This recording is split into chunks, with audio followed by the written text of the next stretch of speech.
Hey everyone, Rick from Rick's RC and More. I picked this up for the Scx10iii K10. These were out of stock everywhere. They started getting shipments in. I went down to one of my local hobby shops and picked this one up. They had one in stock. They were nice enough to throw that aside for me because it was about a 45-minute drive to get to it. This is the Hobbywing Quick Run Fusion Pro. It's a 2-in-1 system, so the ESC, everything's built right into it. 2300 kV. I was looking at the SEs, the Quick Run SEs. They're quite a bit cheaper than these guys, but they're a 1200 and 1800 kV with my 10.3 being a portal rig. From what I've seen on videos, running even the 1800, they're a little bit slower wheel speed than I want. I'd like to have that wheel speed there when I need it, because this 10.3, of course, is just a single speed transmission. So I wanted to go up to this 2300. It's got the FOC. From what I've seen, they got a nice, real low, slow crawl. So we're going to install this into that 10.3 and we're going to see how it works. All right, so we got to get the stock setup out of here. I'll probably hold on to this stock setup. Maybe if I ever decide to sell the truck, I'm likely going to take that Quick Run out of it, because they're a pricey unit. They're about $230 Canadian for those guys. So if I decide to, for some reason, get rid of this rig, I'll throw this stock system back in it. Probably keep that brushless system. Whoop. We're gonna have to get into our receiver here, and don't need to unplug the steering servo. We just need to find where the ESC plugs into the receiver here. Oh yeah, pull this whole gasket out. That's a good kind of a seal setup they got going for there. All right, this should be channel 2, I believe.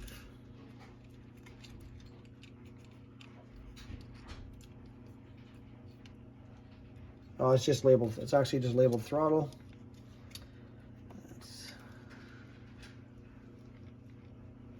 There we go. Quite the entanglement of wires here.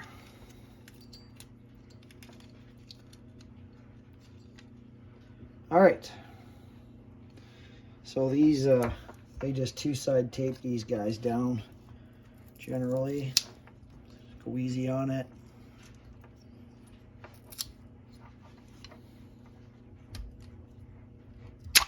Whoop. And there we go. Tape come off clean off that side. I'll be getting rid of that. So I gotta take the cover off to get to the motor and everything. I'll probably do that off camera, and we'll come back after I've got that all disassembled. All right, we got the cover off. Now we're just gonna get the, I loosened the grub screw on the pinion. I'm gonna loosen these guys. I had to go to a L-style wrench to get in there. Just wasn't, my drivers aren't able to fit, because we got to take this motor right off, and I can't really turn it there either. Get this loose enough to, these aren't the rounded ended Allen heads, so it's hard to get on there.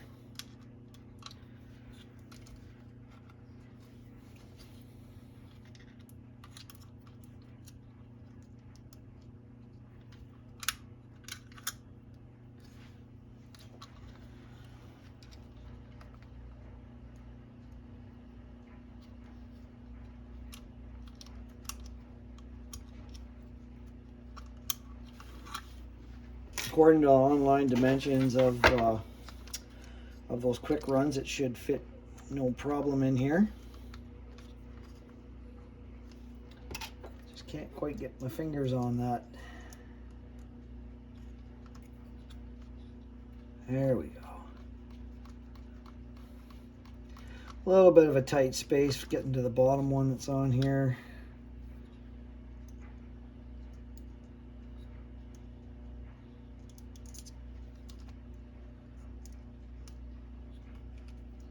Kind of tightened up coming out of that motor.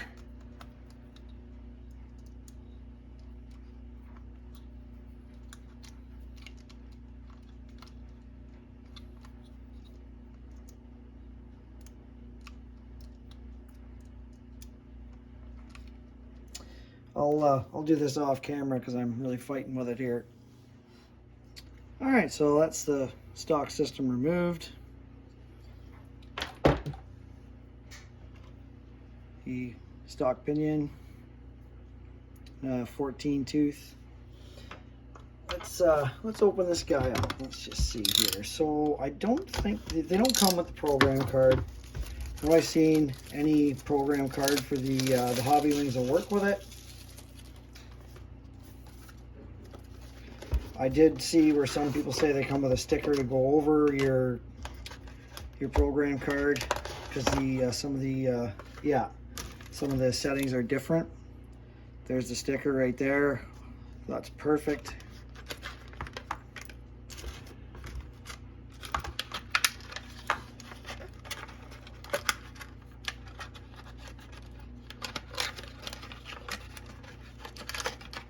Just struggling to get this out. Here we are. There it is in all its glory. These are really nice looking units. So it also comes with your plug-in to plug the card into it. That goes in through this port here, and then your on-off button. It's a XT60 plug, or is that an XT9? No, XT60, yeah. Which is what I run on my lipos, on my 3 cells. I had to run an adapter on the Spectrum one that came with this. And you got your manual in there, and you get your little 2-sided tape and a couple zip ties for your wiring. Set this guy aside. So let's get this mounted up. All right, so I've run into snag number 1 here. The little motor mount screws. They're a little too long. They bottom out in the motor here before they tighten up on the motor plate. So your options there are buy some shorter ones, or take some material off. I'm going to take some material off of these guys, and so then I'll come back once I got the motor mounted. So definitely check that. Because I mean, I had the motor, both screws in there almost mounted, and then tight, they got tight, and the motor was still loose, so they bottomed out in that casing. So check that before you go ahead and try to mount it. It'll save you some time. All right, through the magic of camera and video, the motor is in. I've got my gear mesh set. Got it plugged into the receiver. I just got to mount my my switch here. I'm probably going to put some power to it first and program it and all that. So that'll be our next step here. All right, so I've got the radio calibrated. I'll show you here. Let's see.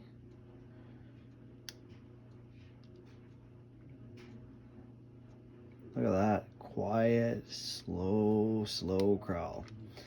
So I still gotta do some programming and stuff, but for now I'm gonna tidy up the wiring, button everything up so that the truck is essentially ready to run, and then we can get into some programming and stuff. So I'll see everybody back here in a minute. All right, so we got the wires tidied up, got power to it.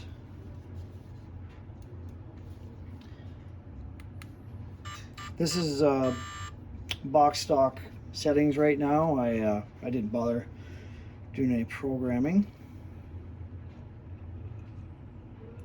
Look at that, nice slow crawl. Now this FOC, if you're crawling over something, you shouldn't have to give it more throttle. It should compensate. Oh, beautiful.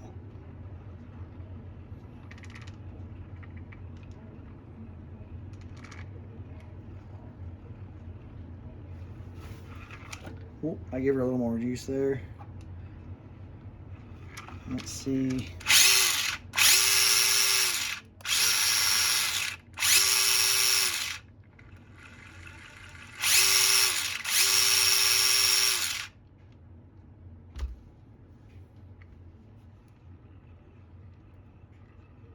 It's a little noisy high speed. Might have to recheck my gear mesh there.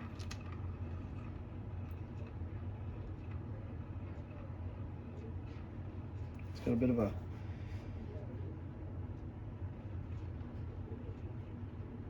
of a jerky spot there. But yeah, I'm not I wasn't giving it any more throttle there at all. Whoop, it's touchy. It's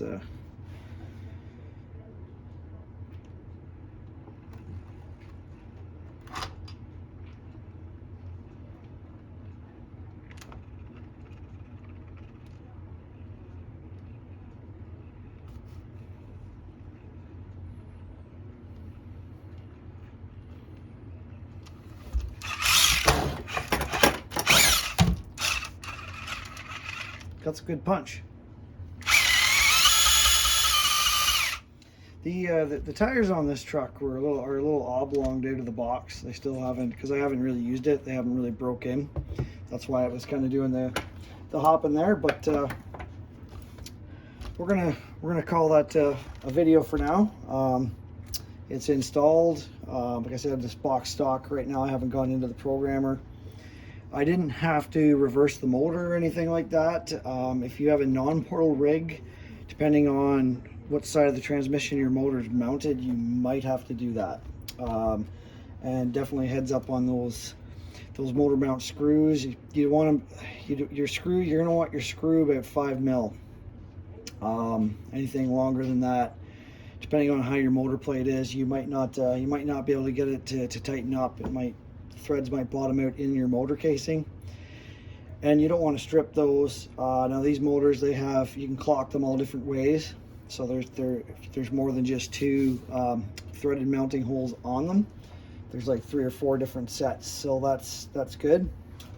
And mine did come with the sticker to go over your program card to show the settings for this this particular ESC 2-in-1 combo. We're going to probably not going to get this guy out on the trails until the spring. I just don't want to take it out in the snow and have stuff on it kind of start to get rusted up right away. And we'll get some in the springtime. We'll get some playtime in it when things dry up. I'll do a little bit of playing with it around the house, of course. But yeah, the first upgrade on this guy, other than adding these, I kind of forgot. I did add these running boards. I didn't make these ones. I got these off of Amazon for the price of these. They're steel. I wouldn't even be able to make them for the price I got those. Let's just plug the body in and put it on and just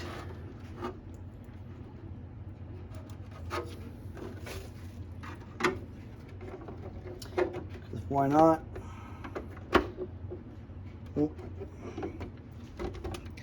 So they don't line up with the body real good. They kind of angle in. They mount up to the chassis perfect. These I think are made for your that generic sport body or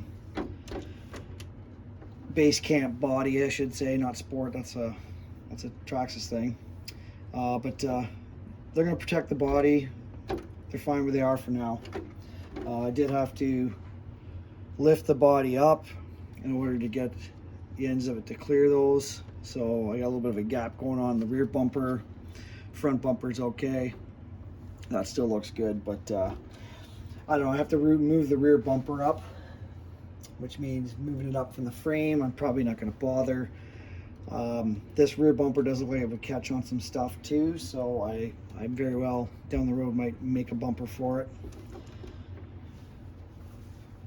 But for now, we're going to continue on with this project, and we'll do some more things with it down the road. But for now, I'm going to call this done, and everybody, get out and enjoy your RCs.